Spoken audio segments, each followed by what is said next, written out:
that defends everybody.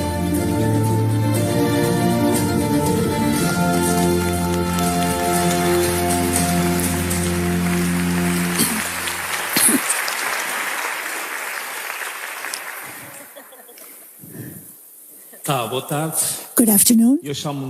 I am Venâncio Mondlane. But before I start my presentation, I'd like to direct a very special thanks, because for my country, Mozambique, this is a historic moment.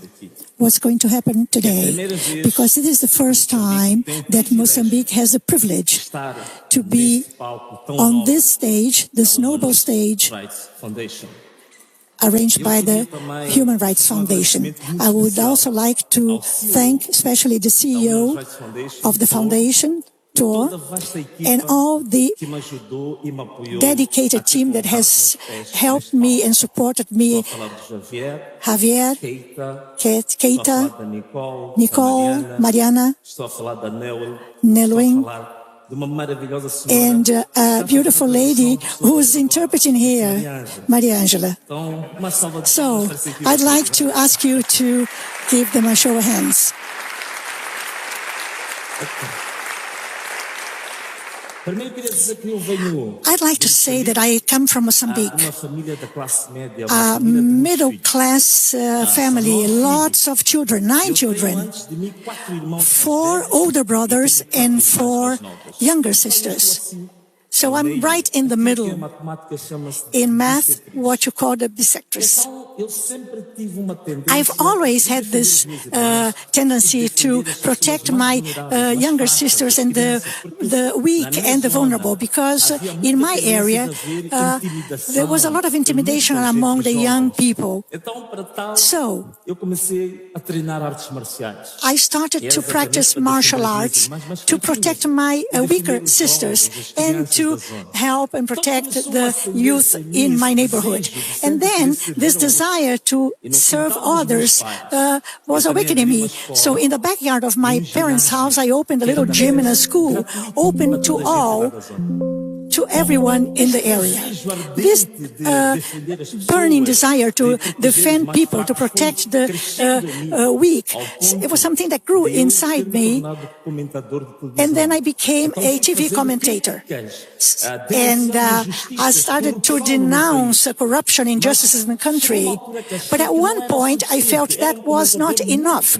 I was a very well-known commentator in the country, but I felt that I needed to do something more. So I stood for local elections. And then later,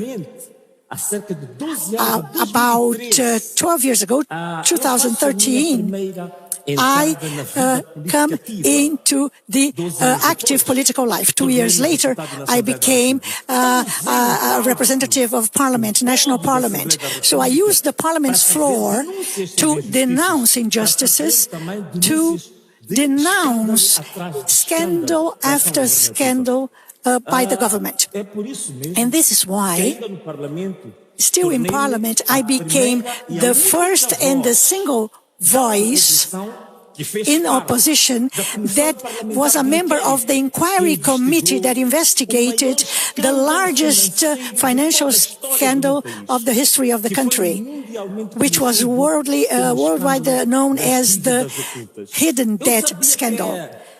I knew this was risky, very risky, but I was not born to be silent. So in 2024, last year, I see that a movement is growing very strong in the country, struggling for structural and definite changes in the country. So I wanted to join that movement, and I ran for the presidency of Mozambique. It was a gigantic leap, but I won the elections. So it was a landslide. It was just like a rolling force over the country. But the regime that has been installed for 50 years continued doing what they've always done. Steal votes, manipulate the results, and replace truth with lies and try to manipulate the truth. And they attacked civilians and imposed themselves by the force of arms. So this is what happened in 2024. Before that, and I must say that this is something that has happened over the last 30 years, because the regime in the country dominates both the electoral system and the justice system. So they work for the party, not for the nation. But we didn't sit still. We were preparing the challenge of the decision to the highest level of the justice system. And while we prepared our appeal, and the challenge of the decision, something very tragic happened. I was at home, sitting at the dinner table, looking at the messages in my phone, and instructing my team about my political project. And suddenly I heard shots, loud shots, gunshots, as if there were gangs shooting at each other outside. I asked my wife, "Did you hear that?" But then I didn't pay attention to that any longer. 1 hour later, though, I received a phone call, and this phone call changed completely my life. But I think also it changed the history of my country completely. In this phone call, I learned that my personal lawyer, who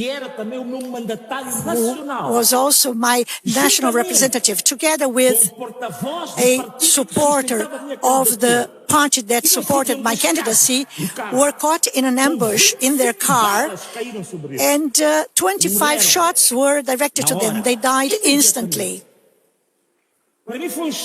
For me, it was a shock. And it reminded me the moments when my brother died in an accident. But this was not an accident. This was a political issue, and everybody knew that.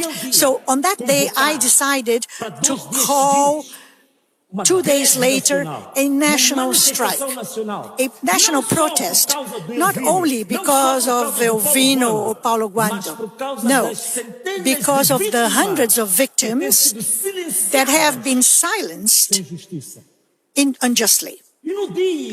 And on the day that should happen, on the 21st of October, the day of the nationwide strike, they did something that's going to be recorded in the memory of all Mozambicans. This was the beginning of a highly bloody period in the country. But they came also after me. On that day, I suffered the 4th attempt against my life. I was giving an interview to national, international journalists, and we were shot, both them and myself. And then we had to flee, all of us. That day, I had to leave the country, and I was exiled for 3 months. But the people raised arms. They went to the streets. They took to the streets to manifest their anger. But they encountered an unparalleled brutality from the police. After 5 months, blood covered all the capitals in Mozambique. And the balance was enormous. 400 people were killed because they were demanding truth and dignity. 400 people were killed, of which corpses were found in mass graves. About 2,000 people were shot, and still, as I speak, carry bullets in their bodies. And when they go to a public hospital, when they are recognized among those shot, they don't receive treatment. 4,000 people today are locked up in prison as true political prisoners. My financial director, a very sweet lady with a brilliant career in the bank, spotless, An older lady was also arrested, Gloria Nobre. She's sitting in jail today. So, this is what we have. Our country is bleeding. Our country is screaming. Our country is in mourning. And I'd like to say something. I came to this point with an interesting history. I was myself a member of the Frelimo party. My father was a senior member of Frelimo. He was in charge of the largest insurance company in the country. And I saw Frelimo as something pure or immaculate, something like a spot of perfection within a world of imperfection. But as I learned more about the party, I found out that the party was destroying more than building the country. It has become a criminal organization with different criminal oligarchies. They traffic with weapons, drugs, lumber. They practice abductions, children or child prostitution, and traffic in human organs. So I lost faith in Frelimo and started to support and align myself with the most vulnerable. And there's more to that. This is not a problem exclusively of elections. No, Mozambique today is one of the richest countries in the world in terms of human resources. The northern province of Cabo Delgado is today suffering a wave of terrorism, is one of the richest provinces, counting with marine resources, graphite, gold, diamonds, gas, oil, unending resources. Of the 15 rare earths in the world, we have 9 reserves of 9 of them. But ironically, it is the most miserable and poor province in the country. So, friends, the question is, did I come to you to describe this tragedy alone? Did I come here to report the misery that affects my country? No. I also came here to say that Mozambique needs your help. Mozambique needs your help of all of you here. We need to have a country that abides by human rights, a country that's more transparent in the management of resources. We need a country that is truly democratic. We need a country that can recover the genuine principles of democracy. But we also, in private terms now, I am putting together a new political party called Ana Malala. We are waiting for the government's authorization of the party so that we can start functioning. But we need also your help in the creation of the party, because so far it is the single voice in Mozambique that still resists against this oppressive system that takes care of justice, the press, and the opposition parties. So this project is a project of hope. It's the Ana Malala project. This is the hope we want to carry. But I know that many of you want to applaud me. But before you do that, I'd like to plead with you to this magnificent public here. I'm going to try to speak English now. And I would ask you to stand up, please, all of you. Can you stand up, all of you? Thank you very much. Thank you. Olha, esta palavra que está escrita ali, that you see here, Ana Malala, that is written there, Ana Malala, is the word of a local language called Emakwa. It means in Emakwa, enough is enough. This word in my country is the word of hope.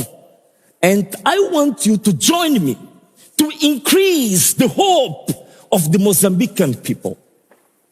I will count 3. 1, 2, 3. When I say 3, I want you to shout loudly and say 3 times, Ana Malala, Ana Malala, Ana Malala. Let's go. 1, 2, 3. Ana Malala, Ana Malala, Ana Malala. Thank you.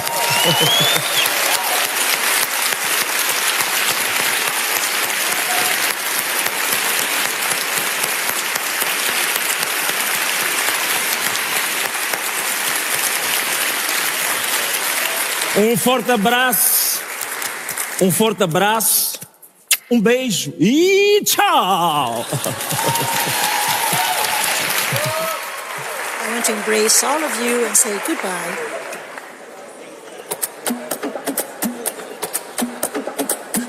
Rwanda, how y'all feeling tonight?